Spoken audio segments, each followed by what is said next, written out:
Hey, what's going on, guys? I'm Nick Gray, the High Tech Traveler. Today I am doing a Q&A video to answer the questions that you guys sent to me regarding the HTC U12 Plus. Now, this device isn't quite available yet, should be coming out in the first or second week of June, depending on your market, but you guys have sent me over 200 questions. Obviously, I can't answer every single one of those or else this video is going to be over an hour long, but let's jump in and see how many we can answer in about 10 to 12 minutes. So the first question we have here is, do people really care about the bokeh feature that's on the U12 Plus? I would say yes. Personally, I do. I use it all the time. I've been using it on other devices since HTC introduced it on the One M8. It's really cool to have that shallow depth of field. It is artificial. It doesn't work perfectly every time, but whenever you're taking pictures of people or certain objects and you want to make sure that this picture or the subject in the front stands out a little bit more, it's definitely handy. Next up, we have a question that says, can you tell me about the haptic feedback buttons and do they work with third-party cases? I've heard that there's a chance that they won't. I know that you mentioned that EdgeSense works with third-party cases, but these buttons are different. So that references the buttons on the side of the phone. These are pressure-sensitive buttons rather than actual physical buttons. And from what I've seen, they should work perfectly fine with third-party cases, as long as you're able to put pressure on them. Now, when manufacturers create cases for devices like this, they have the specifications from HTC, and even with last year's HTC U11, they took into account that the sides of the phone were pressure sensitive, and so they made the edges a little bit softer so that you could actually squeeze the phone. It's not going to be any different this time around with the haptic feedback buttons that are on the side of the phone. Second part of that question is, I'm also interested in screen on time as well as brightness. I've only been using the phone for 2 days now, and I've been doing a lot of testing, so screen on time is completely out of the window since I've been using it a lot of the camera use as well. I'm gonna have to wait until my full review in order to get some numbers on that. As far as brightness goes though, there was another question further on that someone asked, how does it compare to the U11 Plus as far as screen brightness goes, especially in daylight situations? It is just a little bit brighter than what you get on the U11 Plus, not as bright as what you get on the U11. Not sure why that is. The upside though to that is on the reverse, it does get extremely dark when you turn the brightness down to 0. This is really good when you're reading in bed at night and the lights are off and you just want the screen to be just bright enough to be able to read and not actually light up your room. So moving on to the next question is the Usonic earphones better than the AKG earphones? So for those who don't know, HTC has its own Usonic earphones that are included in the box, and AKG headphones are what are included in Samsung's devices. From what I've tested, the Usonic headphones that are with the U12 Plus are identical to what we got on the U11, and those are simply amazing. They have active noise cancellation built into them, so there's a microphone. It uses the microphone on the headphones and also the microphones on the device itself to create that active noise cancellation. And then HTC has a custom audio profile that is tuned to your individual ear canal. So when you set that up, the audio gets boosted as well. As far as comparison to the AKG headphones, I would say it is leaps and bounds ahead of what you get with that. So if you're looking for the best out-of-the-box experience for what you can get, I would say HTC is ahead of Samsung. Moving on to the next question is, does the HTC Sonic Zoom feature also work when using the front-facing camera or just the rear camera? And when you're using Sonic Zoom, does the feature actually work with digital zoom, or do you have to actually zoom in to the image?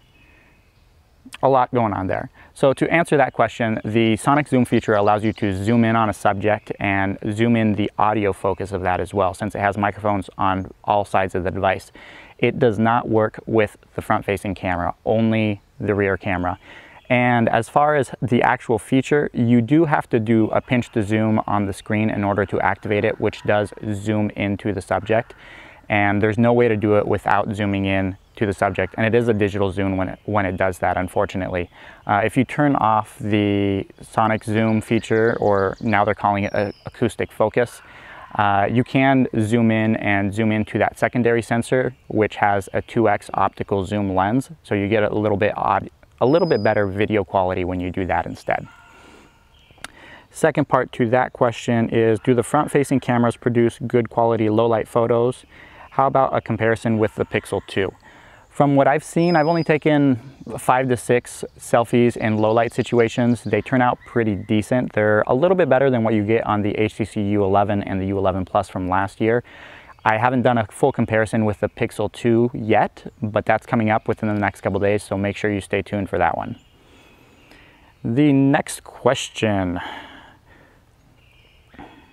Do you think that the price of the U12 Plus is not competing with other flagship devices that are in high demand while HTC's devices are in low demand?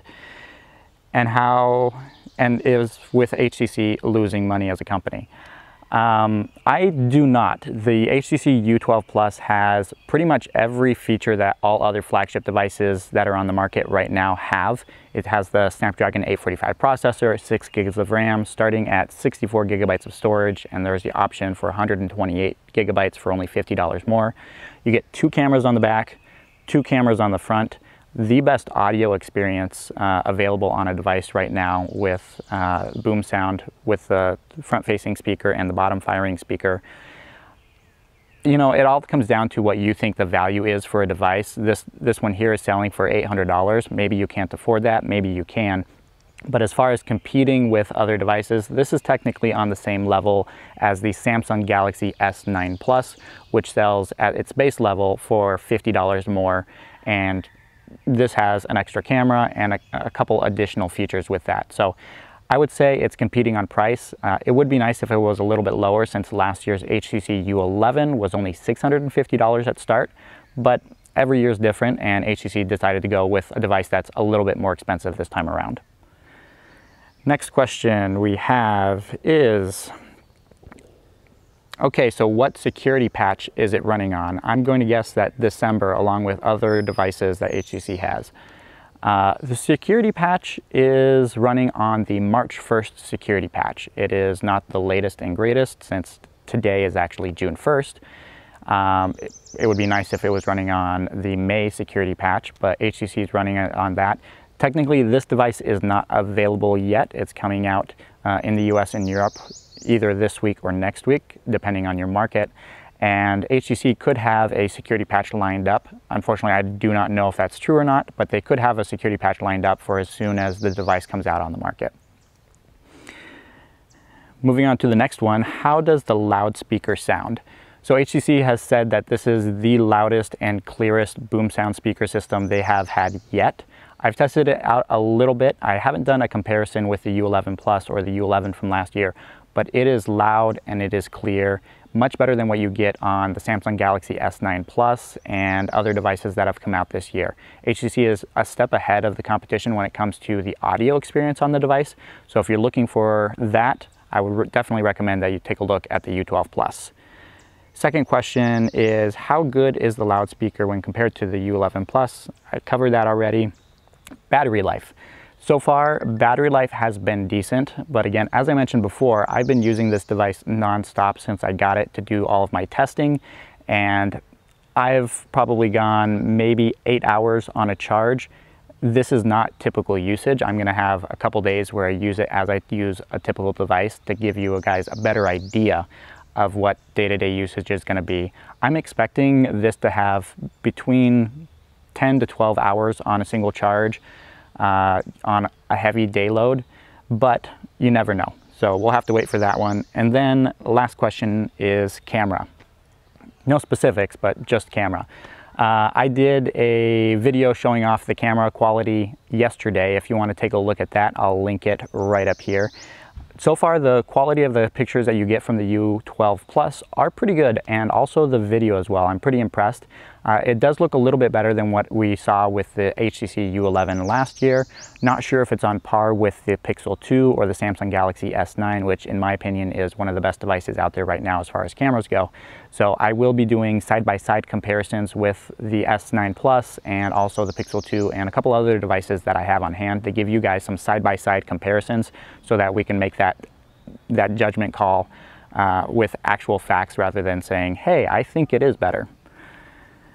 Next up, how about the case that comes with is the case the same as what comes with the U11? The U11 case scratched my U11 after using it for a week. Does the U12 Plus work with third-party headphone dongle? The case is really similar to what you got on the U11 last year. It is a hard, clear case that covers the back of the phone and leaves the edges of the device exposed so that you can use the edge sense experience a little bit better. I didn't experience the case scratching my U11 last year. I was using that device as my main smartphone for close to 6 months, and I had the case on my device most of the time. I still don't have any scratches on the back. I did drop it and crack it. That's a different story. And then also with the U11 Plus, the case is pretty similar, and I haven't experienced any scratches on the back of that phone. I have scratched the front of the phone, but not the back. I'm not too worried about it. It could depend on, if there was a piece of dust sandwiched between the case and the phone that created a scratch there. You never know. I always make sure that I wipe down the interior of the case, especially since the case is clear. You can get fingerprints on both sides, just to make sure that you're showing off the device as best as possible when that case is on. And then as far as dongles and third-party dongles, the phone does not come with a 3.5 millimeter dongle in the box. It does, however, work with the Pixel 2 dongle that I use with my Pixel 2 for my headphones. And I would imagine it works with most other third-party dongles as well. Next question is there a chance that the HTC U11 series will get the smart gestures that the U12 Plus has? So if you're not aware, you can tap on the edge of the device and activate a new gesture rather than having to squeeze it with both sides. You can do that on both sides of the phone. From what I've heard from HTC when we got our briefing about the phone, the sensors on the inside are new and improved on the U12 Plus when compared to the U11 Plus and the U11 from last year. It is a hardware improvement and on top of the new software features. So I'm not 100% sure if those new gestures will be backported to the U11. I highly doubt it though. HTC does want to move forward and give people an incentive to upgrade, and if you're pulling back new features from a new device to an older device, it kind of removes the incentive for people to buy the newer ones. The next question we have is please comment about the brightness. As we've seen, the LCD6, I've actually covered this one already in my previous question. The brightness is pretty good. It's a little bit better than the U11 Plus, not as good as the U11. Can you please compare HTC's wide-angle rear camera to that of the LG G7's wide-angle rear camera? I would if I could. I do not have the G7 on hand, but there is a difference between the LG G7's wide-angle lens and the HTC's wide-angle lens. This technically is not a wide-angle lens. It's the standard lens that we've seen on most other smartphones, while the LG G7 has a massive wide-angle lens that gives you a lot more field of view, giving you a much wider picture than what you would get. Instead, HTC has, they're calling it a wide-angle lens. It's a standard lens, and then also a telephoto zoom, which gives you 2x optical zoom. Please comment about the brightness. No, we did that one already. Here we go. Why not Quick Charge 4.0 since the device why not Quick Charge 4.0 since the device supports it? Why not wireless charging since it has a glass back? And why did the battery shrink when compared to the U11 Plus? 3 different questions. Quick Charge 4.0 is supported by the device, as I mentioned before, but the charger that comes in the box is a Quick Charge 3.0 charger. My guess is HTC has a truckload of Quick Charge 3.0 chargers that they haven't been able to move since their devices have not been selling that well. And rather than toss those out and manufacture new ones, they're just trying to burn through the old inventory that they have for the Quick Charge 3.0 chargers. That's my guess. I'll try to reach out to HTC to see what their comment is, but if you do have a Quick Charge 4.0 charger, the phone will work with it and supports all of that. As far as wireless charging goes, HTC kind of released an official statement on this saying could be done, but the width of the phone or the thickness of the phone would have to be increased, and it would also add to the weight of the device. As you can see right here, this is not the thinnest phone out there right now. A lot of people are already commenting that the phone is heavy and really thick. So if people are already taking that, even though it doesn't have wireless charging, HTC would have, additional backlash on that. As far as the battery size, the HTC U12 Plus had roughly a 4,000 milliamp hour battery, and this has a 3,500 milliamp hour battery. And excuse the airplane flying above. As far as the battery goes, the phone itself is actually just a hair shorter than the U11 Plus. If you put them side by side, you can actually tell the difference. And then this phone actually has additional components on the inside that the U11 Plus doesn't have. It has 2 sensors on the back, 2 sensors on the front.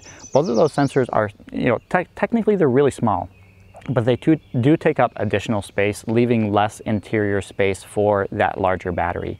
As I said before, battery life testing, I'm still working on that. I don't think anyone's going to be disappointed by what you get, but you'll have to wait for my full review to get more details on that. And for this next one, we have, is there still a secondary nav available by sliding the nav bar? So when I did my unboxing video, I showed that there was different options for the on-screen navigational keys at the bottom. There's one that has additional buttons, and if you do slide it to the right, there are additional buttons there that give you access to the quick toggles and also screenshots and a couple other options as well. So there are additional customization options if you so choose to use them. And coming up on the next one, and this is actually our last question of the day, is does the front-facing camera have optical image stabilization and electronic image stabilization? No, it doesn't. The HTC 10 was the only one in HTC's repertoire that did have the optical image stabilization for the front-facing camera. It worked really well. That front-facing camera on the HTC 10 wasn't the best, but the optical image stabilization made it a lot better than the sensor actually was on its own. Unfortunately, the 2 front-facing cameras here are 8 megapixels. There is no optical image stabilization, and from what I can tell as well, there is no electronic image stabilization. I'm going to be reaching out to HTC to double check and confirm that. But yeah, the rear cameras are the only ones on this device that have optical image stabilization and the electronic image stabilization. So that's going to do it for our Q&A video. I hope I answered the questions that you wanted me to answer. There are a lot more. I'll be jumping into the comments to answer any additional questions that you guys have about this device. It just takes way too long to answer a lot of them on camera. But make sure if you do have additional questions that I haven't answered in this video, drop them below and I'll answer as many of them as possible. If you enjoyed this video, I hope you give it a thumbs up. Thank you guys so much for watching, and make sure you subscribe to the channel. I have additional HTC U12 Plus coverage coming up within the next couple days. Going to be doing camera comparisons, speed tests against all the other devices that I have on hand, so you'll definitely want to check those out. Thank you guys so much for watching, and I'll catch you in the next one.